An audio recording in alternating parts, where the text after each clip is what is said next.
Oops, if I don't break my webcam. 2 seconds.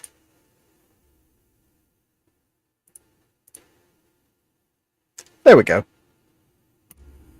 That's better. Greetings, welcome.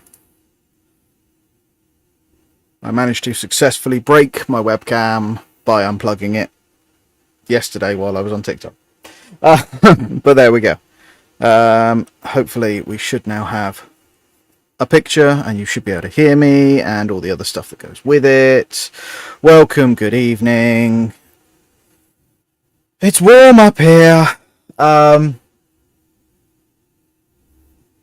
It's actually getting warm for once in the loft, so we have to have the extraction running for a bit. Evening, Rich. Evening, everybody else. Yes, welcome. It's, I don't know, I went to look at a time to stream today and everybody was streaming. It was like, I didn't know who to watch for a bit. It's a Sunday afternoon, so everybody's decided to overlap each other today. So, bit of a later stream than normal, but that's fine. Just trying to think. It's been I suppose it's been a bit of a quiet week on the tech front, with the exception of 3CX getting, well, I say getting compromised. It seems they've been compromised for a little bit of time. But yeah, other than that, not much has changed on the Ubiquiti front. Not much has changed from a from an everything front. It's been oh god, starting to paint the tech room. Luckily, I can't really paint up here yet unless I get it all boarded out. Oof. Operation for what?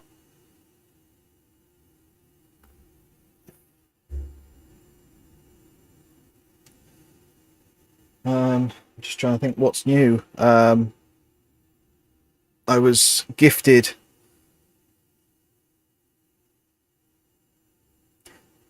not too bad. I mean, ow. Ouch. Yes, you're allowed to feel sorry for yourself. New FTTP coming in on Thursday from PlusNet. PlusNet are okay. We prefer Zen because we partner with them, but at the same time, PlusNet are like the tolerable half of BT. As long as you're not having to put up with their super hub. The thing is, it's not actually warm too much outside, but up, you can't see it, but up here is my extraction system, and I'm probably going to have to leave it running for a bit just to get some... The issue is if I have the hatch open, all the heat from the house rises up into here, which makes up here incredibly warm, so then I have to extract it. So I've got the hatch shut at the moment. I'll put a quick TikTok/video up on the winch this week, to which I got people going, I want that idea in my loft, and others going, but that shouldn't hold any weight. And it's quite amusing.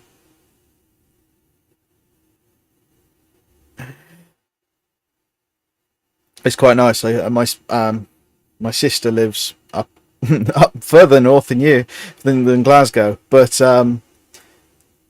yeah, we get the daily pictures from what it's like up in the Hebrides up that way. I have well, I'm acquiring odds and sods as we're decommissioning stuff for clients at the moment. I've gained an SG210, so I'm slowly collecting the entire Sophos range. I've got, just powered up, an older Micritic Cloud Core router to play with. Not that there's much in the way of difference, obviously, throughput. Everyone's got relatives up in Scotland. I'm yeah. There's it, it's one of those strange things I found that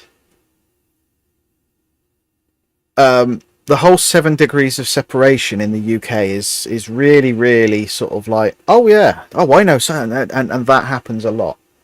But on the weird thing, it does make, like, for anyone who is in the sort of in the Facebook communities, whenever you see, oh, there's a such and such a meetup or things going on, they're always, it's like, oh, we've tried to make them as central as possible, and they're always in like the north of the Midlands, and it's like, I think the Tech for Techs one is up in Coventry, which is great if I was up, say, sort of the northern part of the southwest, so up around Bath, Swindon.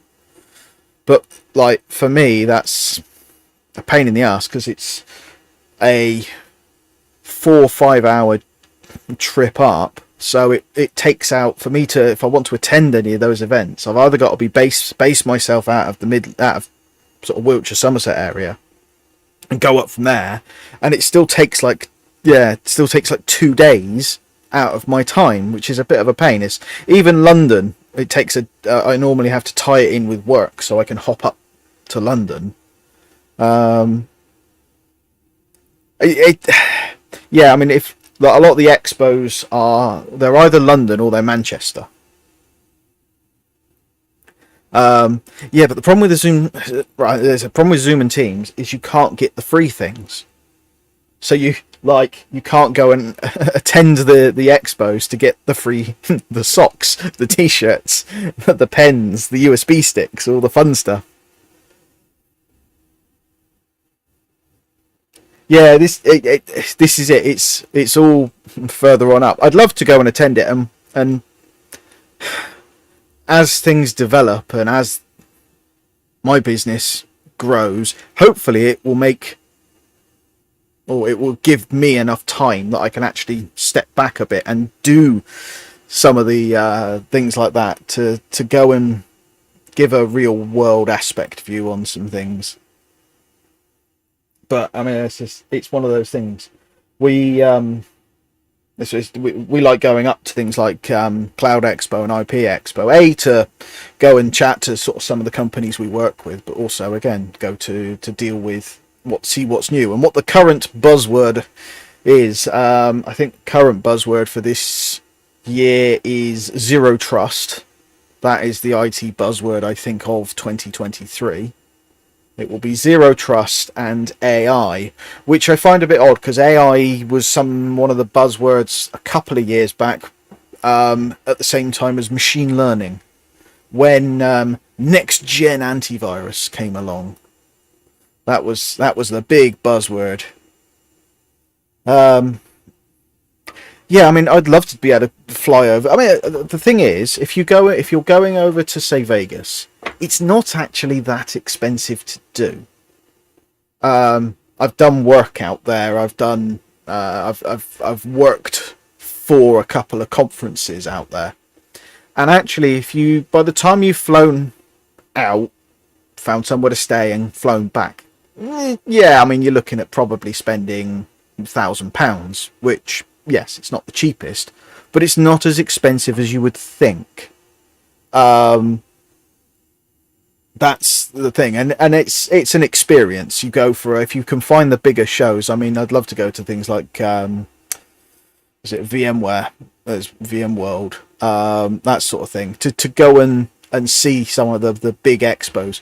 But it's also a different it's a different world in terms of IT over there, and that sort of thing, because again there's a very much a different atmosphere, and they're targeting the enterprise world, where shipping an entire department to Vegas for a weekend, well, yes, not a problem, but at the same time, it's for the smaller companies, it's like that's quite a big thing. It's sort of it's a bit of a balancing act, because obviously if anyone in America, is just an internal flight. It's not much different from taking a bus. As I say, being called into some of the conferences over there, some of the shows over there, it's good fun. I mean, Vegas is a good fun place, so long as you don't drink too much and sit on the gambling side of things. But at the same time, being able to have conferences in this country, unfortunately, if you are based anywhere in the extremities, so up in Scotland or down in the far southwest, I can't just hop on a train. I mean, if I want to hop on a train, the last time I had to get to Bolton, it took me, I think, 8 hours by the time I'd hopped through all the jumps, because there's no easy way to do it. I mean, I could have flown, but again, expensive to do, and I'd still have to hop around. So it's, again, having some of these events, yeah, it's nice to sort of be able to do them, but it's also timing it in with everything. I do intend to try and start attending some, but that may have to wait till next year, depending on how business goes. Because that's the thing, obviously, if it's a business expenditure, it makes it a bit easier, a bit more cost effective. But yeah, that's kind of my thoughts on that. There's just a lot of sort of things that you sort of see and sort of think, well, that's a great idea. I'm trying to think what else I've seen this week. Nothing new has really come along in the Sophos side of things. I did see that, frustratingly, I don't think you can currently install the XG Home Edition on XGS hardware at the moment. I might have to have a word with on the partner side of things to see if I can find out from Sophos if they could change that maybe in their software, because I understand I think I know their thoughts of it is it's to stop people buying hardware and then just licensing software. But it should be something that you could do for a home user, is to be able to do that. Now,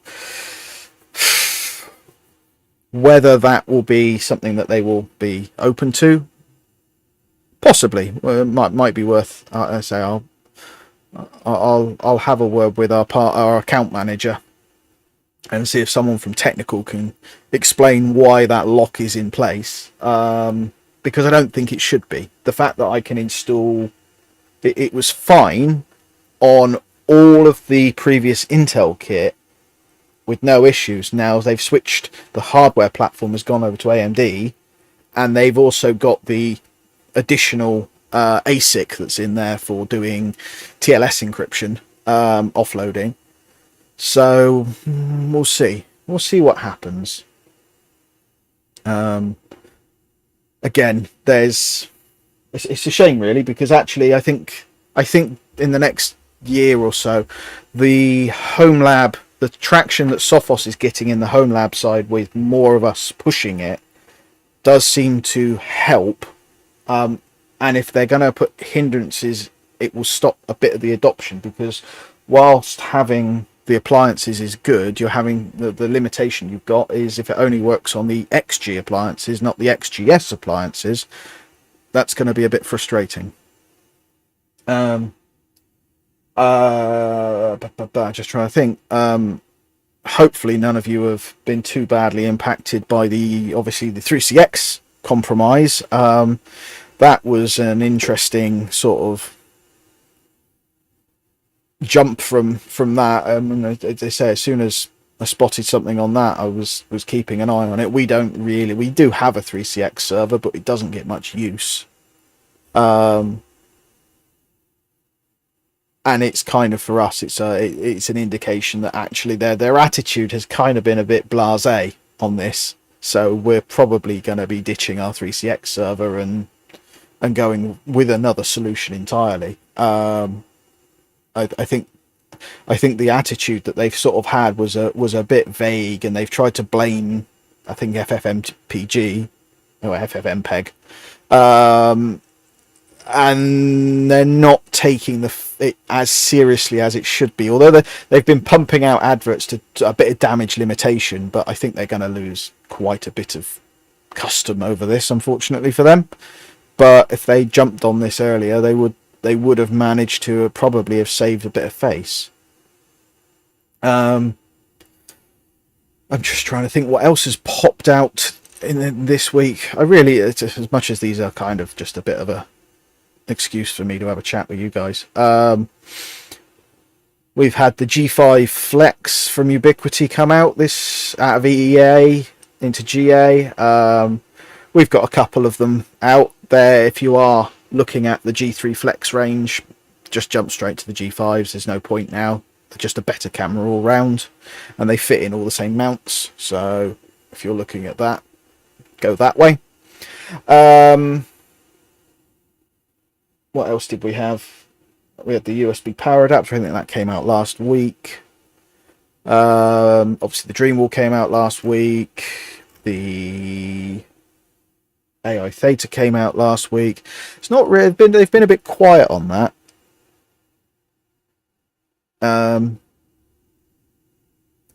Yes, I mean, again, it's just a case. Stock is coming in and out as quickly as they restock. They're out of stock, and then they're back in stock again. I haven't looked, actually. Let's have a look, see if the G5 Flex is back in stock, and the AI Theta.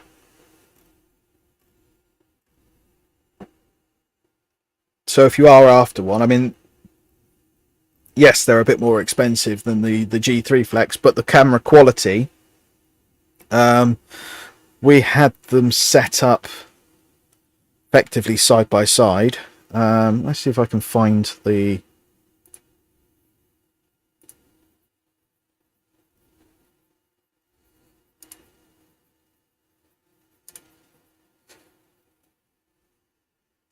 So that's a good... That's a good comparison. So if you wanted to see a vague difference in what the Flex G3 and the G5 is, on the left, that is a G3 Flex. On the right, that is a G5 Flex, and they were sat side by side.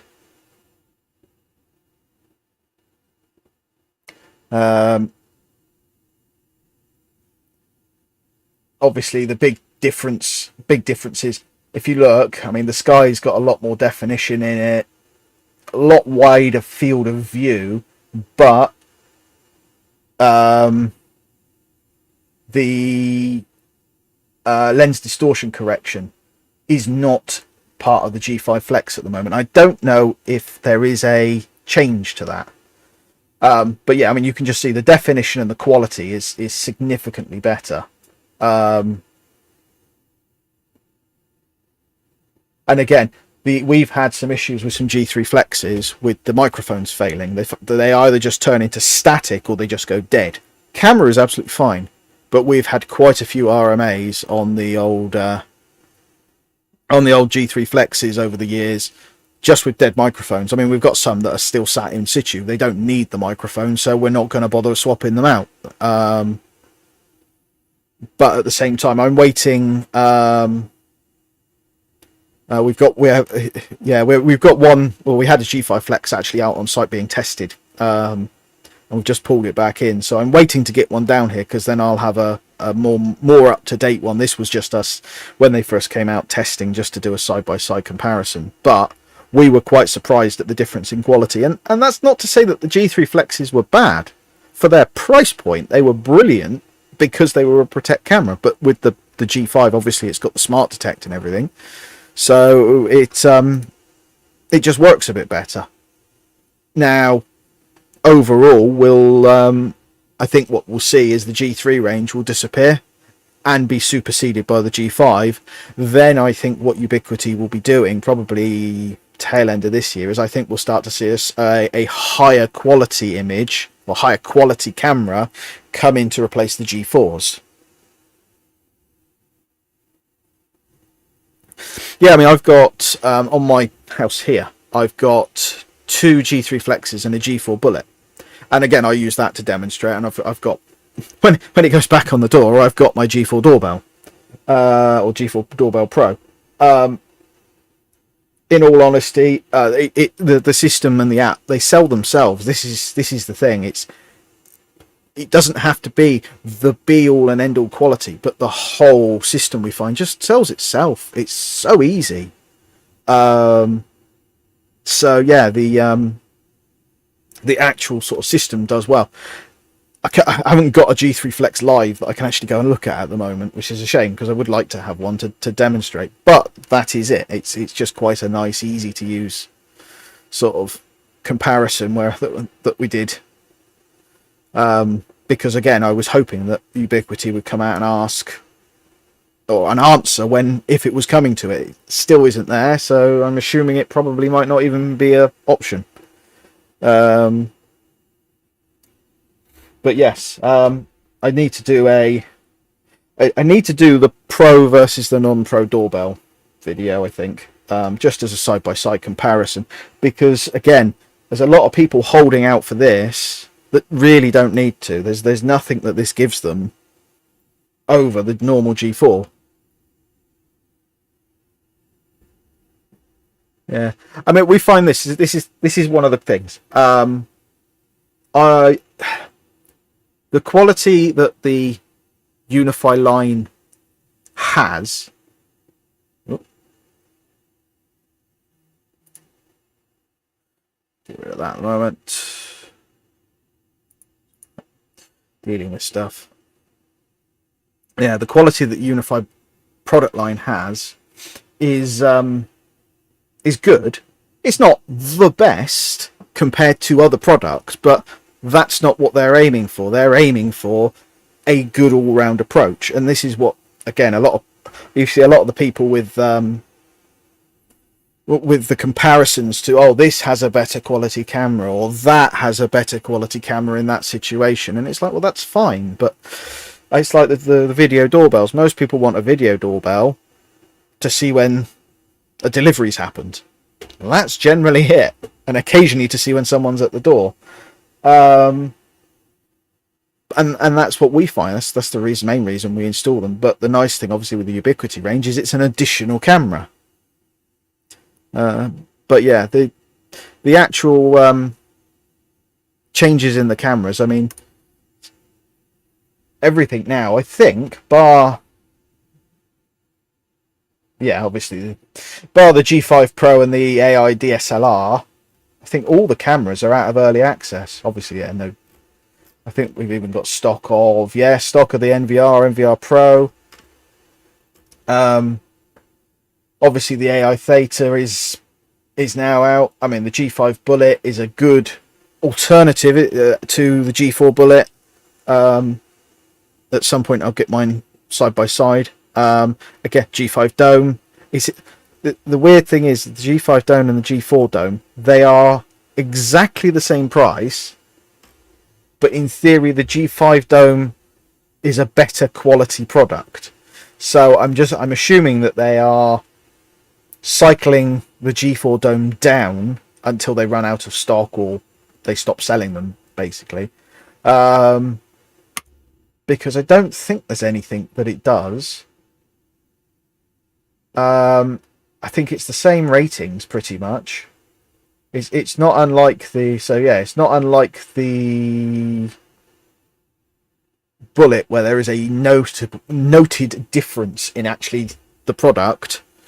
So yeah, I mean, you can see where obviously they've done a comparison in low light that the G5 produces a better quality image in the domes.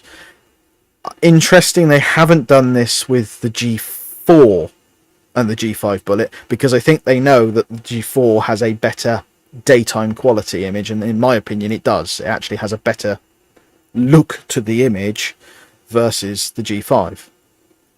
But yes, there's not really a lot new on the Ubiquiti side of things. I was hoping to have had something from Netgear, but that hasn't materialized.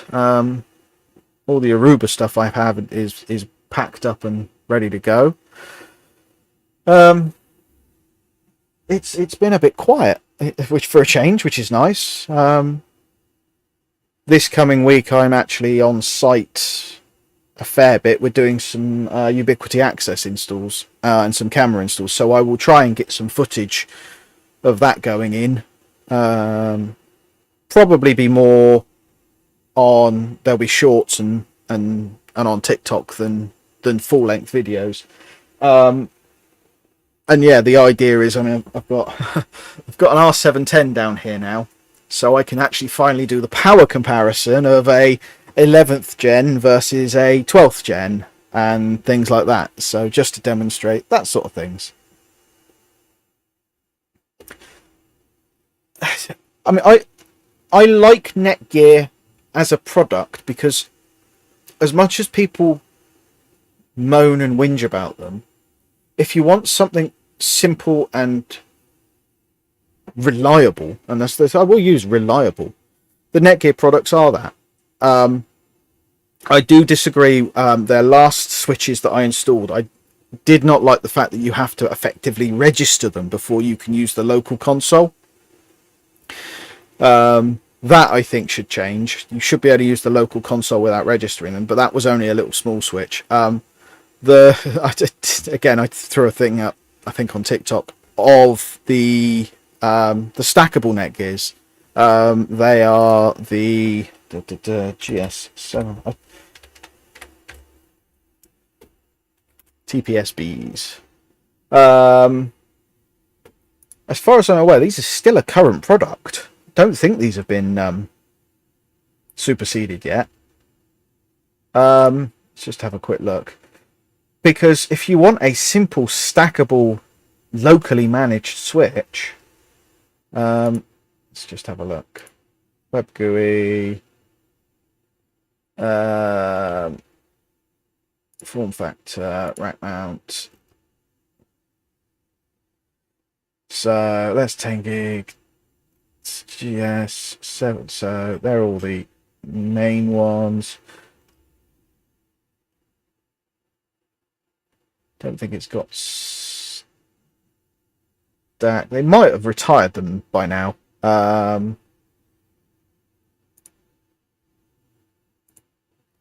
change that to local management a second. Number of ports, lots. Layer 2 plus. Yeah, they possibly have retired them down now.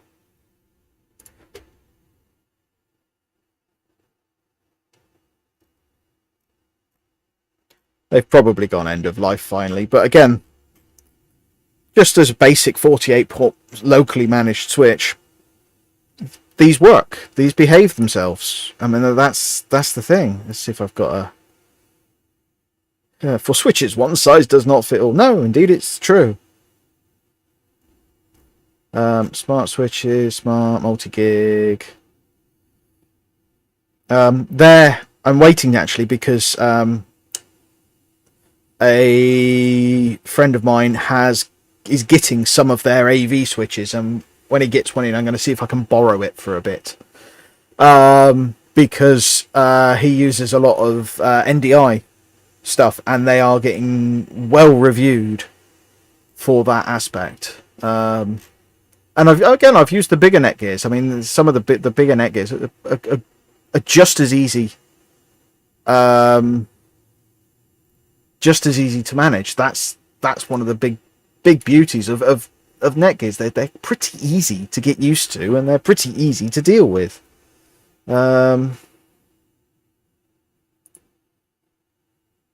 What I want is to see, so GS752TP, TPP. Have they revised them? there we go. No, still there. Smart stackable switches. There he is. Not as promoted, but they're still listed on the site, and they're still receiving updates. They only have a 2.5 gig. The actual stacking port is only 2.5 gig. But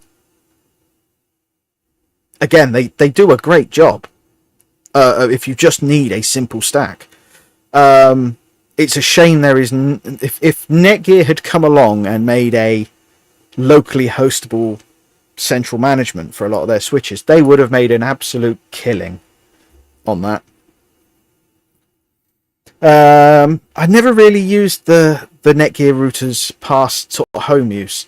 The last sort of Netgear routers I came across in the business environment were a bit naff. They were a bit behind the times for a while. Yeah, I mean, Dratec. We used to use. I mean, I've been using Dratec since the 2600 range, and I think it was only a couple of years ago that at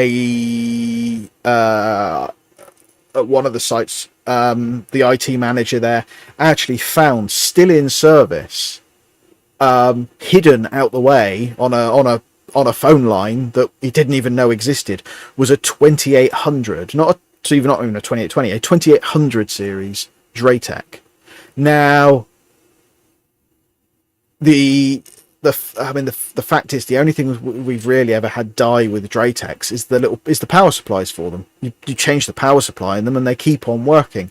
They've had a few issues with the more advanced Dratex. I should say more advanced Dratec. Oh, that's wrong. Spelt that wrong. Missed the Y. There we go. Come hither, Dratec products. I mean, the 2860s range, I mean, I've got a box of them over there. The fact is, we don't use them too much anymore because we don't need them, but we'll still use, I mean, the Vigor 166s, the 130s. Yeah, use them plenty of times. Let's have a quick look, because there is a certain... We pulled off a... Which one was it?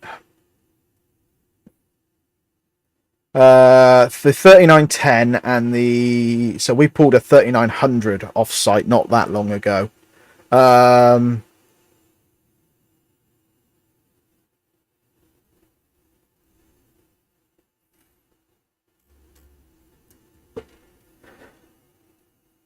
Yeah, I mean, this is the thing. TP-Link, we use certain aspects of TP-Link.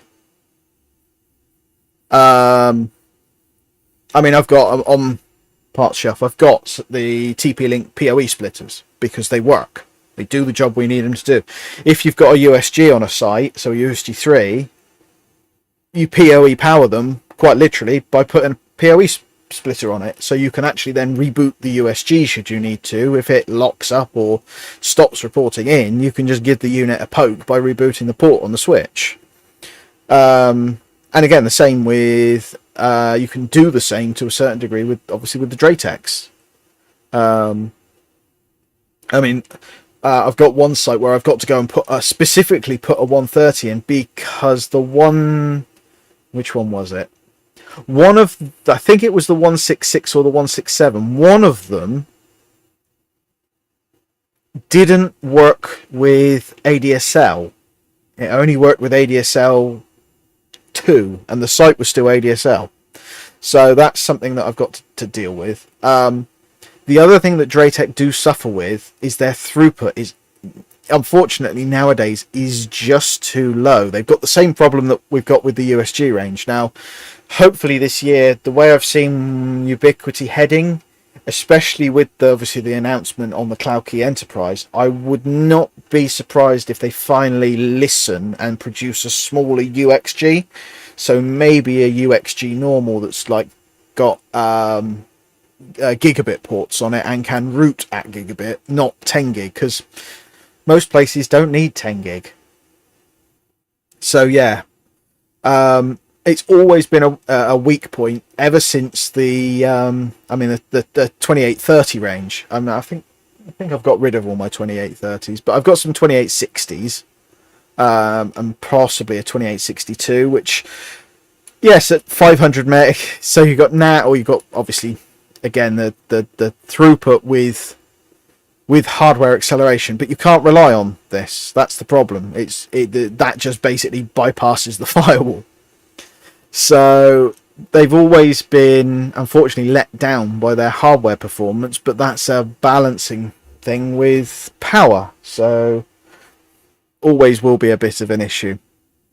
Until you get up into the bigger boy stuff. I mean, the 3900 that we pulled off site, again, that was great until it started locking up. And when they first launched the 3900, they went through a couple of hardware revisions without really telling anyone, because the original hardware was known to be flaky. So yeah, they have a good range. The one thing that I'd happily recommend Draytech routers if you need a Draytech router to it. One thing I'll never recommend is the access points. These were, well, I haven't got any left, but we were using the 800 series and the 810s, and they were great for like the first year, and then they just went really, really wobbly and really, really flaky, and no one ever knows why. And all I see on the Draytech support forum, or well, the Draytech Facebook group, is people having problems with Draytech APs, and they just don't. They're trying to fulfill a use, and they're trying to do the full software stack for obviously routers, switches, and APs, but they just don't work well, or they don't stay working well. Seems to be the problem. So yeah, Draytech with Unify would be our preferred thing. We've still got a couple of little sort of 2720s, I think, hiding out, or 2760s. I can't remember. Go have a look.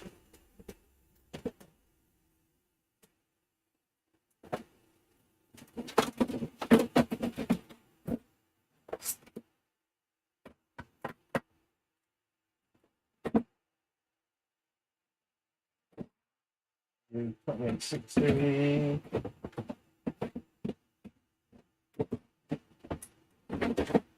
Big one 130s.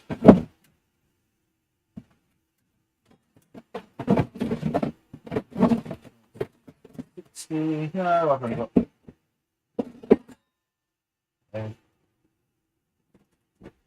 Yeah, I've only got 2860s. I haven't even got any 2862s. But again, these still work. They will carry on working.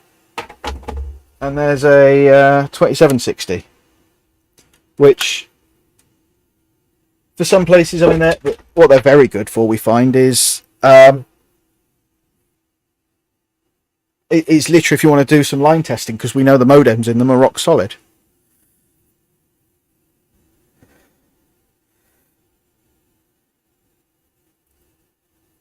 Yeah, this is exactly it. The AP side of them, I mean, back when they first launched the AP810,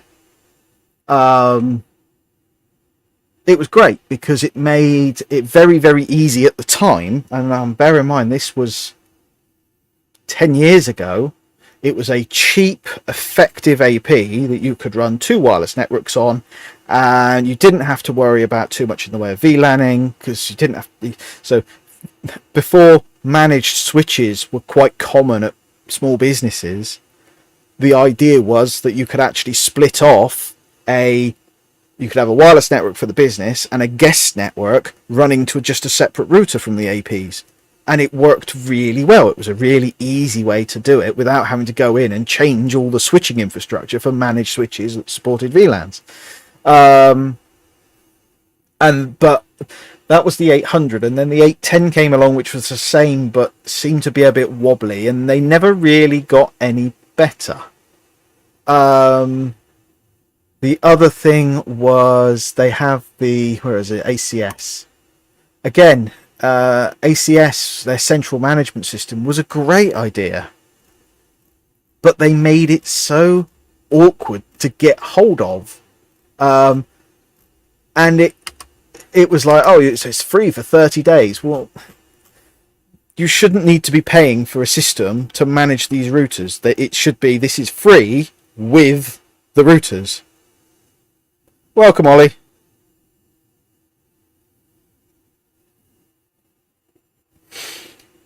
This was the thing. It was I remember loading the early version of ACS on a machine and starting to get stuff reporting in, but it was a bit flaky then.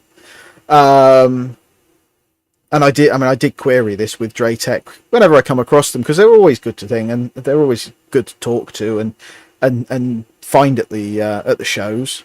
But again, just what's this? Have they come up with something new? Is this have they got a web 0 days suspected for? Okay, new. Interesting. Not come across this yet. This is their this is their content filtering, isn't it? I think they've had to change that because the company that used to supply it, I think, is just about to go under. But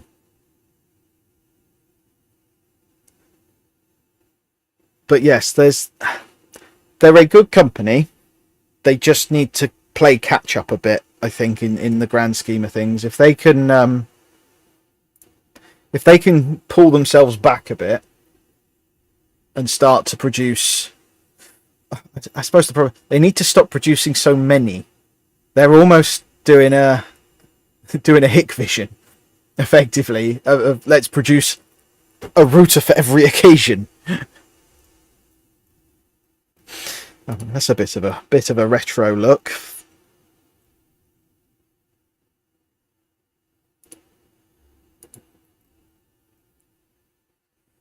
It's very, very, very reminiscent of the old 2800 series.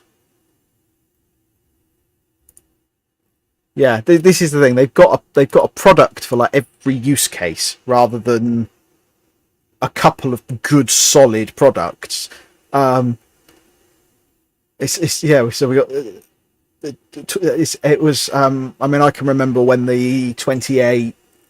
You had the 2830, and then suddenly out of nowhere the 2850 came along, and which was VDSL, and then suddenly the 2860 appeared, which instantly made the 2850 irrelevant, and the 2850 got end of lifed. Yes, oh yeah, TP-Link. Yeah, but what TP-Link do is they keep the product name the same, and they just do a hardware revision. So you end up with this model, version 1, version 2, version 4, version 5, and then there may be visual differences or not. It's this. That's my big bugbear with the Armada range, is they use the same product name. So you have an EAP 225 or an EAP 245, and then it's a V1, V2, V4. So if you want a product, you say to someone you need this model, and they could go off and either buy the right one, or they'll buy the wrong revision. And that is in itself a problem. It's like they're still holding on to the 2832. Well, the 2830 must be now a 10-year-old plus router design, and the 2832 was just a hardware version jump on that, which, yes, I can understand if you only need a DSL router and a WAN port, but then so does the 2860 series, and that's just a bit better, and then so does the 2860. So yeah, you got 2862, 2865, and gone are the. It seems that they've changed away from the whole sort of like this is our DSL router and this is our Ethernet router. I mean, you've still got that to a certain degree. So, you got the 29 series, but the 2927. It used to be. It's like here's the 20. Well, here's the 2820. And here's the 2920, and the difference was one had a built-in DSL modem and one didn't. And then the 28th 30 came along, and then they changed to the 2925, and it never quite recovered. Then they slotted these wonderful things. So there was the 2955, I believe, was the predecessor to the 62, which there was a quad WAN version, and then the 39 series, which ran a completely new operating system, and that's the operating system that's been unfortunately susceptible. Oh, connection. Right, I'll catch you later. I say I'm not going to be staying long because my head today has been absolutely pounding, but I thought I would check in with everybody and see how we are. And also, again, to try and sort of plan a few videos out. It's just going to be a case of getting there with them this week, I think. Trying to get there anyway is the idea. To especially, as I say, now I've got super power hungry server to do the comparisons with. That's the idea. So I'm just trying to think, what else have I seen in the last week? Say no, not a lot. It's been fairly quiet. Just trying to sort of come up with some ideas. There's not a lot going on. It's just been so busy with work. I just haven't had time to be up here and film. I mean, even the camera, even the light is still tucked in here. Just having a quick look around to see if there's anything I can think of looking around that people may or may not be interested in investigating. No, it's been a bit of an interesting week, just in terms of things just being quiet. So yeah, not a lot going on. I think we've lost Jason. I did see he commented earlier. He may reappear at some point.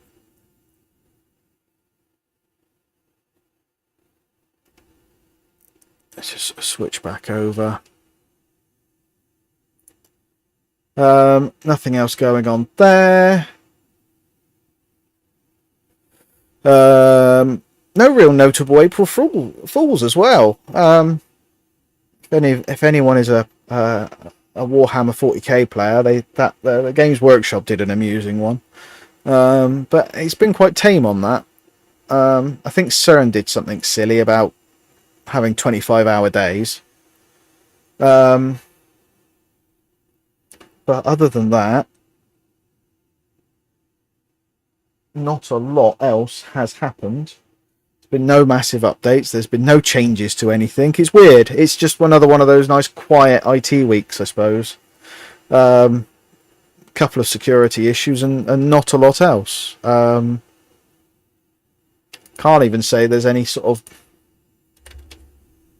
big interesting things coming down the line. Just having a quick look, actually. Obviously, a big old push with you've now got two sides to the AI story, I think, or the AI world going on with things. So you've got some of the sort of heavy hitters in the tech industry saying keep going with things like ChatGPT, and then you've got the people like Elon Musk who are saying no, we need to stop this now because it could get dangerous. It's a double-edged sword, AI, and I think they're trying to do a bit of some of it is trying to protect jobs and things like that can be not easily replaced but could be made less valuable with AI. And yeah, that seems to be one of the things that's sort of floating around, I suppose. But yeah, other than that, everything else that seems to be going along is in relation to obviously what's going on with the Yeah, this is it. That seems to be the big thing this week. Is it's all about ChatGPT and the two sides to that, pro and con. I mean, something I think I mentioned this last week, that something that has become obvious is the uptick in spam. If you are involved anyway in dealing with spam quarantines and spam monitoring, the quality of spam over the since ChatGPT became more accessible, the quality of spam has gone up. So there's a lot more. We've noticed this on a 365 level. The amount of spam, or the amount of emails that are going into spam that are legitimate, has risen, because the amount of emails that are going into spam that are very high quality spam emails has risen. And the whole issue now with being able to spot emails being sent out because there's a lot of typos and there's a lot of, no other word for it than English, has dramatically changed, because the spammers now can run everything through ChatGPT and say, can you correct any grammatical and typos in this and make it look more genuine? And it's happening. And obviously that then looks like a more genuine email to email systems, because they're looking for these things, or they're looking for particular phrases that aren't there anymore because they're customizing emails to suit. So it's adding to a workload, because again, having to unquarantine specific emails that you can't necessarily trust users to do now, because emails look genuine, very genuine. So yes, that seems to be something that has come to be very apparent from the AI side of things, and that is my take on that. It might be incorrect, but it does seem to coincide with ChatGPT becoming very accessible, and suddenly there's a big uptick. I mean, there was literally like about a week's lag, but there was quite a big uptick in the amount of spam that we were seeing. On the same sort of thing, there's this big sort of thing about how it's making, effectively, yes, it's taking the simple tasks and the simple, effectively, writing of simple programs and simple scripting. It's taking those jobs away from people because it makes it accessible to people. But at the same time, the quality of what is being put out is quite low, to the point at which some of it is actually incorrect. Now, again, that's going to take some time for AI systems to learn. We'll see.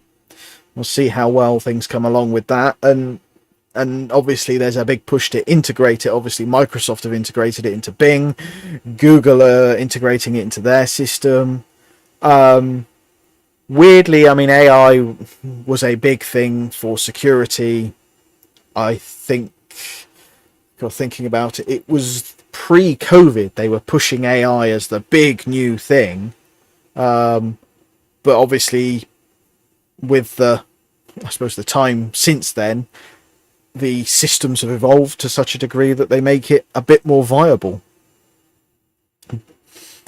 Yes, it's this year is going to be interesting on that front, and everybody is rushing to integrate it, which isn't necessarily a good thing, because on one hand, it will solve certain problems. It solves a lot of problems in being able to ask systems how to use the system, but on the other hand, it's going to end up with people becoming less reliant on core aspects of the system, and also probably being more reliant on the system breaking itself now. We'll see. We shall see. Yes. Anyone else got any questions or things that they think are worth talking about, so to speak?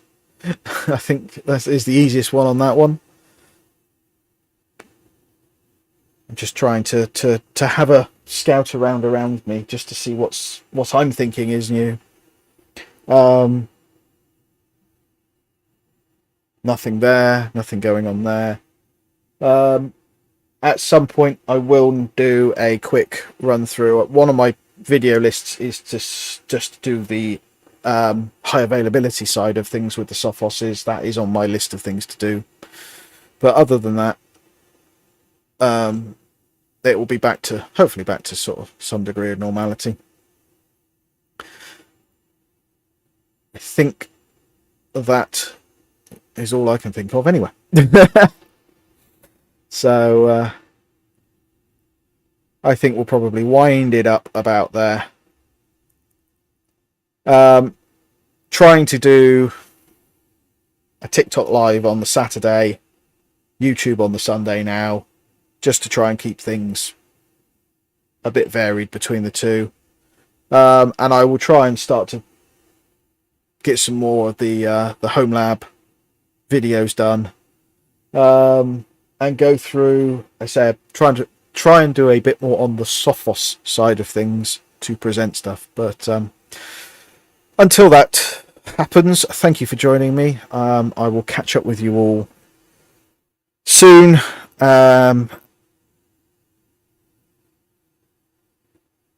Did you get a message from a Ben? I will have to go and check. Possibly. Can't remember. I will go and investigate now. But yes. Right. I will catch you all later.